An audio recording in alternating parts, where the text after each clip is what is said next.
фейсбугуна бир пост калтырды да улан. Эмне үчүн адамдарды биз тирүү кезинде сыйлай албай, өлгөндөн кийин мактаганга машкыз деп. Анын аркасынан абдан көп комментарийлер чыгып, арасынан бир комментарийди окуп калдым. Улан, биз сени азыр деле мактап атпайбызбы? Эмнеге антесиң, акта караны кара деш керек деген сөздү угуп, өзүмчө бир ичимен түпөйүл болуп калгам да. Анан фейсбукту карасам, эс алып суранып кеткен эле. Анан скутер кымбат экен, жөнөкөй жарандардын айлыгы жетеби деп эле жазып отурган. 12:44 болчу саат. Анан эле 1:30 кабар келди, ушинтип сууга чөгүп кетиптир деп. Эч ким ишене алган жокпуз. Фейсбуктардын бардыгы каяктан укканын билбейм. Баары жазып атышты. Эч ким жеткичекти ошол жерден реанимациядан чыгарбаса экен, тирилип калабы деп күтүп аттык. Бизге улан эч качан өлбөчүдөй сезилчү.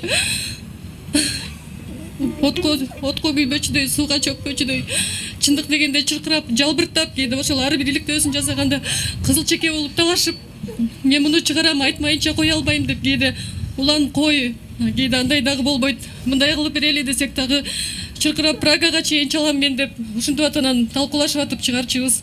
Жакшынакай болуп келаткан жумада отпускага кетмек. 4-күнү келип эс алып келе калайынчы эже деп. Көңүлүнө карап жиберип койбодумбу Бирекем ай. Жиберип эле койбой деп кечте бери өзүмдү жеп атам.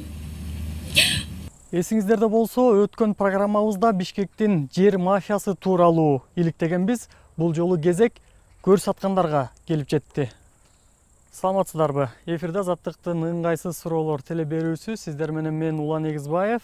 Алдыдагы жарым саатта көрүстөндөрдөгү көр сатуу схемалары тууралуу айтып беребиз. Аягына чейин биз менен болуңуз. Ким келсин? Biz Azatlıktan geldik.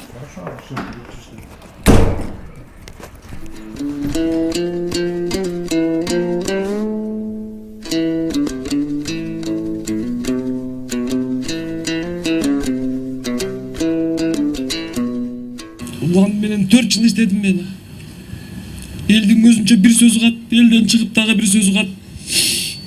Ушул жигит мугап калбаса экен, курч бол деп баарыбыз курч бол, кайманма, сенден башка эч ким жазбайт деп. Курчутуп атып, жакшы сөз айттыкпы, айтпадыкпы билбейм.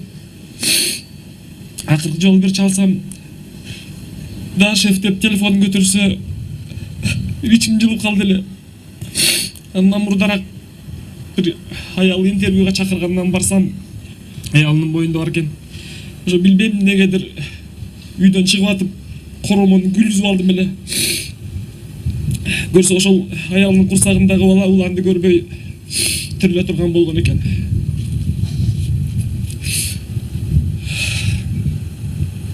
Уланын кылган жашын ошол жакындарына берсин. Улан өзүнүн заманынын мыкты журналист эле. Ал бир гана лидер эмес, жакшы жазган, коомдогу маселелерди так көтөргөн биздин жакшы көрүнүктүү журналистибиз болчу. Мен Уланда иним менен, Улан менен ушунчалык жакын саясатчы катарында, көп нерсесин кеңешкен адам катарында сыймыктанам.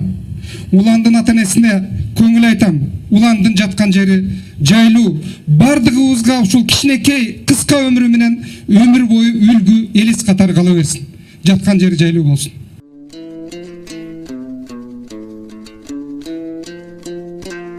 Биз азыр талап кылабыз бардыгын аягына чыгарууга.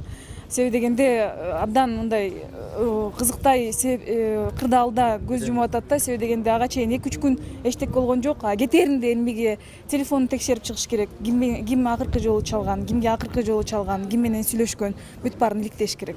Менимче андай себеби дегенде Уландын душмандары өтө көп эле. Душман Улан алып чыккан проблемалар, ал мисалы үчүн ал адамдар ушунчалык чоң өздөрү ойлошот, чоң жоготууга учурадым, акчаман, мансаптан айрылдым деп. Бирок ошол адамдар тиш кайрап жүрүшкөн Улангачы. Жанагы 2 конверттин келиши дагы бул жөн эмес. Куткаруучулар эрежеге ылайык каралган. 3 куткаруучу бар. Экөө турат көлдүн жээгинде.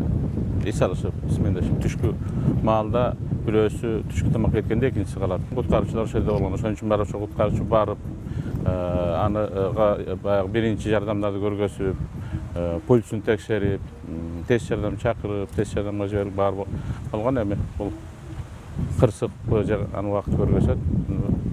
Кырсык качкы убакыттын ортосунда дейт.